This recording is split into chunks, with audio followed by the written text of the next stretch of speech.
ലാഭവിഹിതത്തിൽ വൻ കുതിപ്പുമായി Ittihad Airways. ലോകത്തെ കൂടുതൽ കേന്ദ്രങ്ങളിലേക്ക് ചിറകു പടർത്തിയ ഇത്തിഹാദ് ലാഭവിഹിതത്തിലും മുന്നേറുകയാണ്. ഇന്ത്യ ഉൾപ്പെടെ കൂടുതൽ രാജ്യങ്ങളിലേക്ക് സർവീസുകൾ വർദ്ധിപ്പിക്കാനും ഇത്തിഹാദ് പദ്ധതി ആവിഷ്കരിച്ചു വരികയാണ്. നടപ്പുവർഷം ആദ്യപാദത്തിൽ 526 ദശലക്ഷം ദിർഹത്തിന്റെ ലാഭമാണ് ഇത്തിഹാദിന് നേടാനായത്. പോയ വർഷം ഇതേ കാലയളവിൽ 59 ദശലക്ഷം ദിർഹം മാത്രമായിരുന്നു ലാഭവിഹിതം. അബുദാബിയുടെ വിമാന കമ്പനിയായ ഇത്തിഹാദ് എയർവേസ് കൂടുതൽ കേന്ദ്രങ്ങളിലേക്ക് സർവീസുകൾ വിപുലീകരിച്ചതും അടുത്തിടെയാണ്. 2023 അപേക്ഷിച്ച് 2024 മൊത്ത വരുമാനത്തിൽ 987 ദശലക്ഷം ദിർഹത്തിന്റെ വർധനവാണ് രേഖപ്പെടുത്തിയത്. പോയ വർഷം ആദ്യപാദത്തിൽ 4752 ബില്യൺ ദിർഹമായിരുന്നു കമ്പനിയുടെ മൊത്ത വരുമാനം. നടപ്പുവർഷം ആദ്യപാദത്തിലാകട്ടെ ഇത് 5739 ബില്യൺ ദിർഹമായി ഉയർന്നു.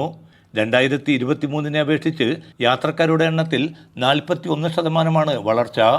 42 ലക്ഷം യാത്രക്കാരാണ് ഈ വർഷം ആദ്യത്തെ 3 മാസത്തിനിടെ ഇത്തിഹാദ് എയർവേസ് വിമാനങ്ങളിൽ പറന്നത്. ചരക്കുനീക്കത്തിലും ഇത്തിഹാദ് എയർവേസ് കഴിഞ്ഞ വർഷത്തേക്കാൾ വർധനവ് ഉണ്ടാക്കി. വിമാന കമ്പനിയുടെ ചരിത്രത്തിലെ മികച്ച നേട്ടം കൂടിയാണിതെന്ന് Etihad Airways CEO Antonio Neves പറഞ്ഞു. മാർച്ച് ആദ്യത്തിൽ റമദാൻ വന്നതും ലാഭവിഹിതത്തിലെ കുതിപ്പിന് കാരണമായ മറ്റൊരു ഘടകമാണ്. Media 1 Abu Dhabi.